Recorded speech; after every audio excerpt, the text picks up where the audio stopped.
കാട്ടാനകൾ കൂട്ടത്തോടെ നാട്ടിലേക്ക്. വേട്ടാമ്പാറയിൽ ആനകളുടെ ആക്രമണത്തിൽ വൻ കൃഷിനാശം. 2 ഏക്കറിലെ ഏത്തവാഴകൾ ആന നശിപ്പിച്ചു. വേട്ടാമ്പാറ മുണ്ടയ്ക്കൽ തോമസിന്റെ ഉടമസ്ഥതയിലുള്ള 2 ഏക്കർ സ്ഥലത്താണ് കാട്ടാനകളുടെ ആക്രമണമുണ്ടായത്. ഇവിടെ പോൾ മുത്താരിൽ പാട്ടത്തിനടുത്ത് കൃഷി ചെയ്തു വന്നിരുന്ന വാഴകൾ അപ്പാടെ ആനകൾ നശിപ്പിച്ചു.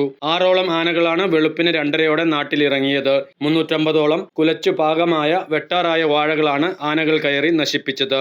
എൻ്റെ ഒരു 350 വാഴ ഒരു രാത്രി കൊണ്ട്, കഴിഞ്ഞ രാത്രി ഒരു 2 മണി 2:30 മണി ടൈമിന് വെളുപ്പിന് 6ഓളം ആനകൾ കയറിയിട്ട് ഈ സാധനം നശിപ്പിച്ചു. ഈ 350 വാഴ എൻ്റെ കളഞ്ഞു. അത് കുലച്ച വാഴ ഇതേപോലുള്ളത്. ഞാൻ ലക്ഷങ്ങൾ മുടക്കി ഇതിനകത്ത് കൃഷി ചെയ്ത പാട്ടത്തിനെടുത്ത പറമ്പാണ്. 2 വർഷത്തേക്ക് 1 ലക്ഷം രൂപ കൊടുത്ത് ഞാൻ പാട്ടത്തിനെടുത്താണ് ഈ പറമ്പ്. ഒരു വർഷം ഇഞ്ചി കൃഷി ചെയ്തു. കാശ് കംപ്ലീറ്റ് പോയി.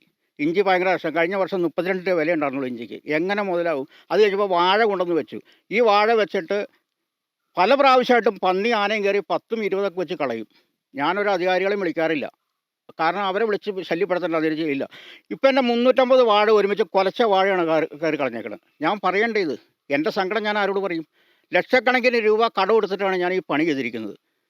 പല ബാങ്ക് സൊസൈറ്റികളിൽ നിന്നും വനിതയിൽ നിന്നും അതുകൊണ്ട് വ്യക്തികളുടെ കയ്യിൽ നിന്നും കാശ് മേടിച്ചിട്ടാണ് ഞാൻ ഈ കൃഷി ഇറക്കിയത്. ഇപ്പോൾ വെട്ടി ഈ കടം തീർക്കേണ്ട സമയത്താണ് എൻ്റെ ഇതിങ്ങനെ പോയേക്കണേ. ഇതിനു മുൻപ് പലതവണ വന്യമൃഗശല്യം ഉണ്ടായിട്ടുണ്ട്. 2024-25 വർഷത്തിൽ സമാനമായ രീതിയിൽ ഉണ്ടായ നാശനഷ്ടത്തിന്റെ ഇൻഷുറൻസ് തുക ഇപ്പോഴും ലഭിച്ചിട്ടില്ലെന്ന് കൃഷി ഉടമയായ പോൾ പറഞ്ഞു. എത്രയും വേഗം ഇതിന് പരിഹാരം കാണണമെന്ന് ഇദ്ദേഹം അധികാരികളോട് ആവശ്യപ്പെട്ടു. News desk media 60 Kothamangalam.